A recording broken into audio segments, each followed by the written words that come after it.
Ministre Aubert. Ministre Aubert. Ministre Aubert. Ministre Aubert. Ministre Aubert. Ministre Aubert. Blanc. Blanc. Blanc. Blanc.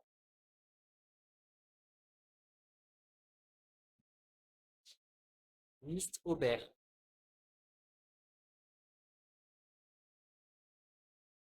Ministre Aubert. Ministre Aubert.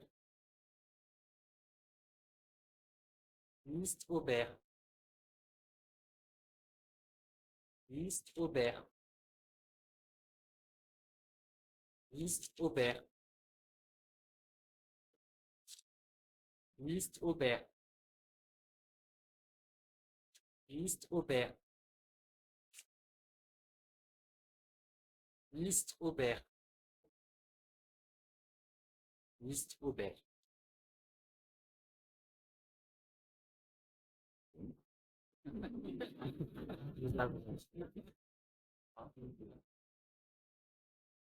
Cinq bulletins blancs.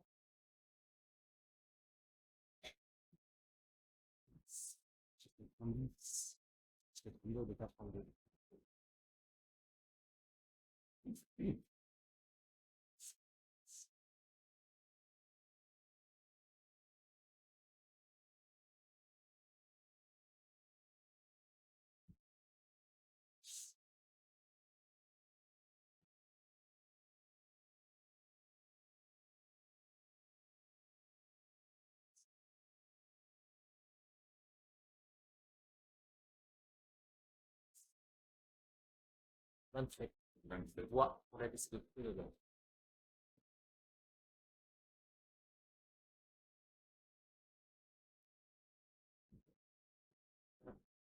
Sur quoi j'ai exprimé 27, c'est ça? Vraiment? 1, moins 2, moins 3. D'accord. Je pense. Qu'est-ce que t'en penses? Oui, c'est ça. 27, hein.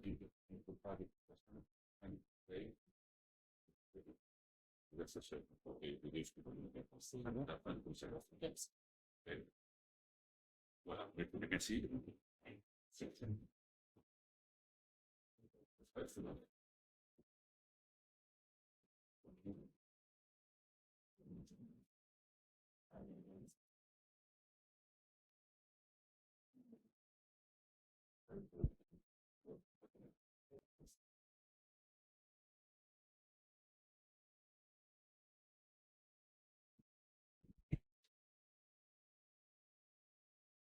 La liste de Claude Aubert ayant obtenu la majorité absolue, les adjoints suivants sont élus. Je rappelle le scrutin. Nombre de votants, 32. Nombre de bulletins blancs, 5. Nombre de suffrages exprimés, 27. A obtenu la liste Claude Aubert, 27 suffrages, et donc est déclaré élu. Et donc sont installés adjoints Claude Aubert, Marianne Marchy, Rodolphe Jonvaux, Christelle Poumrol, Xavier Bousset, Christine Roger, Antoine Guittard, Mireille Bonnet et Jacques Aubry. Et je vous invite à les applaudir dans leur nouvelle fonction.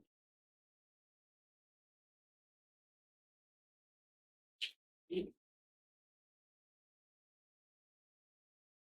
je passe la parole à Claude Aubert.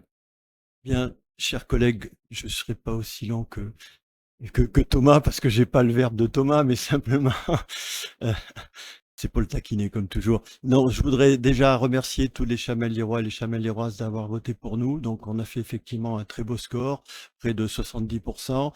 Je voudrais remercier tout spécialement au nom de toute l'équipe, mais aussi les adjoints, bien sûr, notre maire en titre, donc Louis Giscard d'Estaing, qui a été réélu brillamment pour son nouveau mandat. Voilà, donc c'est une belle équipe, c'était une belle élection. Elle s'est passée dans une forme que je trouve tout à fait honorable et très républicaine. Je le redis, comme je l'ai dit le soir sur le plateau à FR3. On a des beaux projets, on a un beau programme, des beaux projets, je dirais. Donc maintenant, il est à nous, il nous appartient de se mettre au travail. Je dirais chacun dans les responsabilités qu'on va définir dans la quinzaine. Et ensuite, après, bien, on sera au travail et puis on va essayer de bien faire vivre Chamalières pour une belle qualité de vie et un bien vivre à Chamalières. Voilà, chers collègues.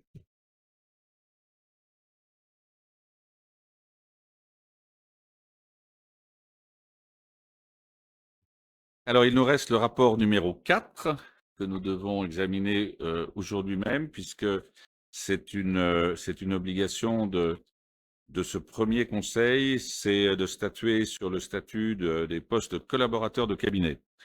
Alors, je vous informe que le conseil municipal, enfin, j'informe le conseil municipal plus exactement que l'article 110 de la loi 84-53 du 26 janvier 1984 modifié, portant dispositions statutaires relatives à la fonction publique territoriale, prévoit que l'autorité territoriale peut, pour former son cabinet, recruter librement un ou plusieurs collaborateurs. Conformément au Code de la fonction publique, dans son article R 333-6, l'effectif maximum des collaborateurs du cabinet d'un maire est fixé à une personne lorsque la population de la commune est inférieure à 20 000 habitants. Législativement, le collaborateur ne rend compte qu'à l'autorité territoriale auprès de laquelle il est placé. Cette dernière décide des conditions et des modalités d'exécution des services qu'il accomplit auprès d'elle. Par ailleurs, conformément à l'article 7 du décret numéro 87-1004 précité, la rémunération individuelle de chaque collaborateur de cabinet est fixée par l'autorité territoriale dans les conditions suivantes. D'une part, le traitement indiciaire ne peut en aucun cas être supérieur à 90% du traitement correspondant à l'indice terminal de l'emploi administratif fonctionnel de direction le plus élevé de la collectivité occupée par le fonctionnaire en activité ce jour, ou à l'indice terminal du grade administratif le plus élevé détenu par le fonctionnaire en activité dans la collectivité. D'autre part, le montant des indemnités ne peut en aucun cas être supérieur à 90% du montant maximum du régime indemnitaire institué par l'Assemblée délibérante de la collectivité et servi aux titulaires de l'emploi fonctionnel, ou du grade administratif de référence mentionné ci-dessus. En cas de vacances dans l'emploi fonctionnel ou dans le grade retenu en application des dispositions de l'article 7 du décret précité, le collaborateur de cabinet conservera à titre personnel la rémunération fixée conformément aux dispositions qui précèdent. Selon l'article LR 333-2 du Code de la fonction publique du même décret, l'inscription du montant de crédit affecté à de tels recrutements doit être soumise à la décision de l'organe délibérant. Il est proposé à ce conseil municipal d'affecter pour un emploi de collaborateur de cabinet un crédit global annuel dans la limite d'un montant de 43 000 € brut, plus charges patronales incluses, soit 65 000 € total de crédit. De décider d'inscrire les crédits annuellement au budget au chapitre 012, dans les mêmes conditions, et ce pour toute la durée du mandat, en précisant que les fonctions de collaborateur de cabinet prennent fin au plus tard, en même temps que le mandat de l'autorité territoriale qui l'a recruté. Je vous demande de bien vouloir en délibérer. Y a-t-il des demandes de prise de parole?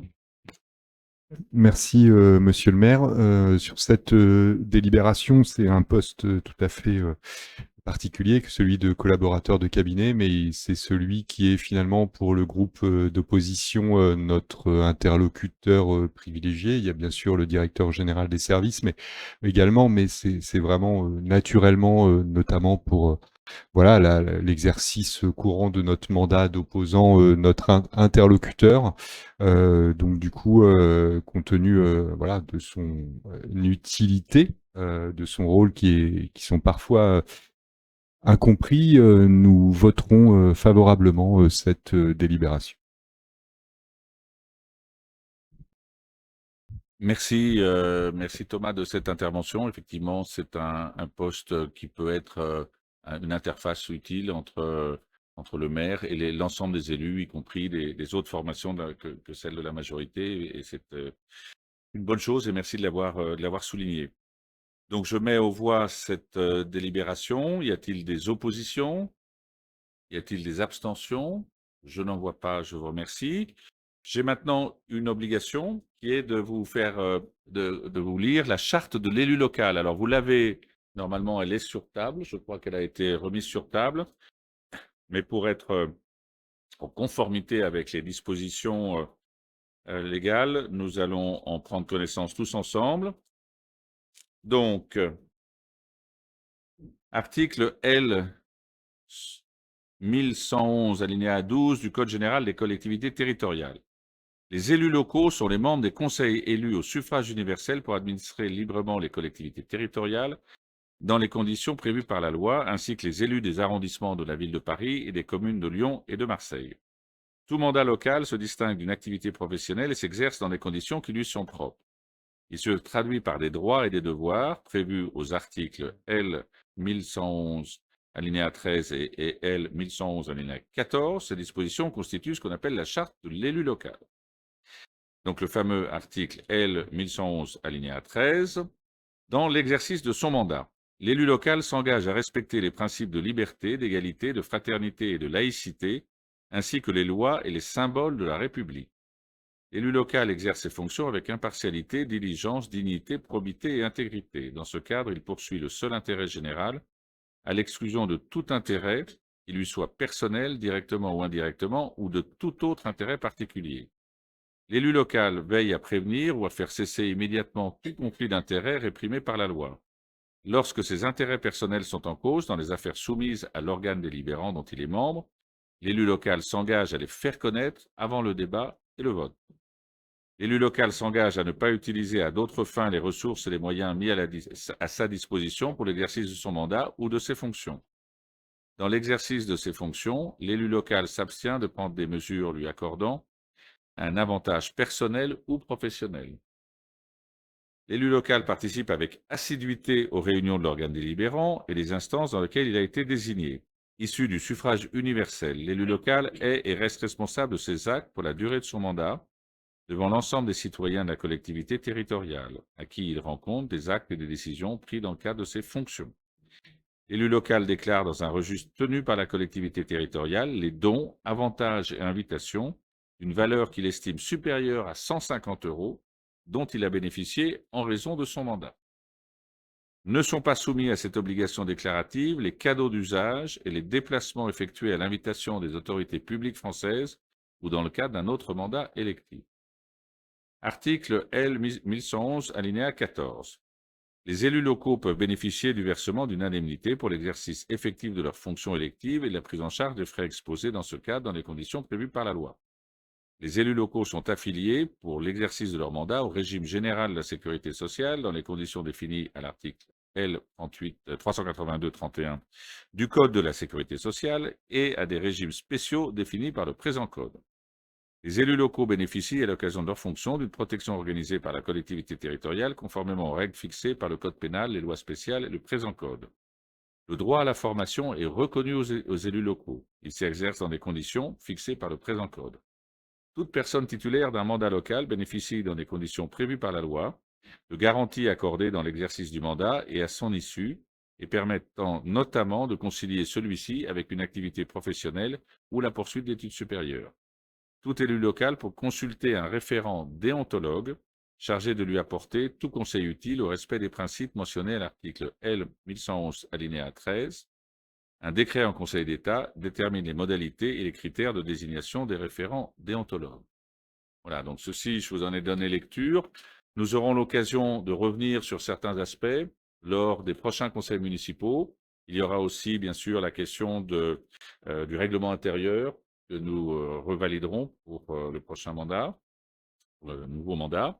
Et puis, vous avez une fiche signalétique d'élus qui a été mise sur la table et une fiche avec le recensement des risques de conflit d'intérêts, donc pour que vous puissiez compléter ces fiches, nous les rendre et éventuellement identifier des potentiels conflits d'intérêts qui sont à signaler. Dans ces cas-là, d'abord, il y a plusieurs procédures. Il y a le fait de se déporter au moment d'un vote, mais et de l'annoncer à l'avance, ne participe pas au vote sur telle délibération pour cause d'éventuels conflits d'intérêts. Ceci va bientôt clôturer ce conseil. La date du prochain conseil municipal sera le jeudi 2 avril à 18 h. Jeudi 2 avril à 18 h. C'est un conseil qui sera consacré à la mise en place des représentations de la ville dans les organismes tiers et également la composition des commissions et la répartition au sein des commissions municipales. Donc c'est un conseil qui aura une certaine durée parce que pour certaines désignations, sauf s'il y a un accord unanime, on est obligé de passer par un vote. Voilà, donc prévoyez une séance relativement longue, mais qui commencera à 18 h et je pense pourra se terminer à 21 h, peut-être même avant si tout se déroule rapidement. Oui, Thomas, merci. Oui, par rapport à ça, monsieur le maire, enfin, nous, on se tient à votre disposition pour, si vous voulez qu'on essaye de répartir au mieux. Je ne sais pas quelles sont vos intentions, mais voilà. Enfin, en tout cas, nous, on est à votre disposition pour essayer de trouver la forme qui nous permettra voilà, d'aller le plus efficacement et donc du coup le plus rapidement possible.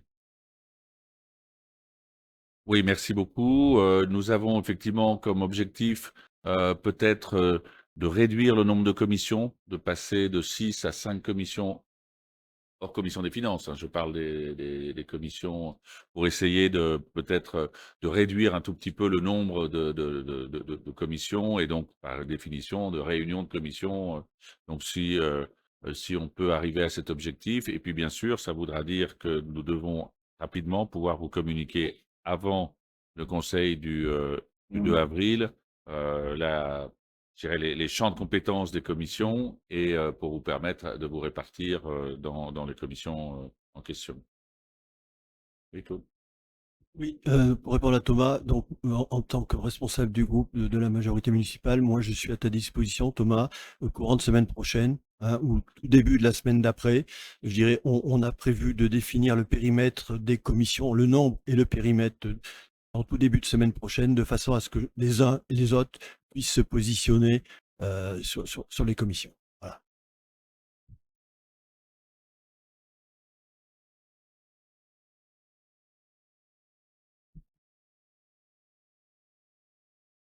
Thomas?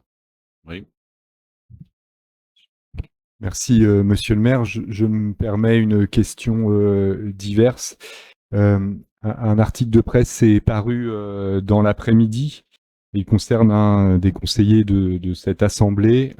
Il relate des faits graves pour lequel un jugement a été prononcé. La concomitance avec notre conseil nous conduit du coup à l'évoquer. Et tout simplement pour avoir une réaction de votre part par rapport aux événements qui ont été relatés dans cet article. Merci beaucoup. Je pourrais ne pas répondre, puisque c'est effectivement une séance de conseil qui normalement ne porte pas de questions diverses. Néanmoins, pour la connaissance et la clarté de tous, je dirais les choses suivantes. Il s'agit de la vie privée, du respect de la vie privée d'une personne qui, par ailleurs, a été élue dans cette collectivité. Deuxièmement, le sujet ne concerne pas la sphère municipale, se passe dans un autre département que le Puy-de-Dôme. Troisièmement, s'il y a des procédures en justice ou des procédures disciplinaires, elles relèvent des compétences des juridictions ou de l'administration sur ce type de sujet.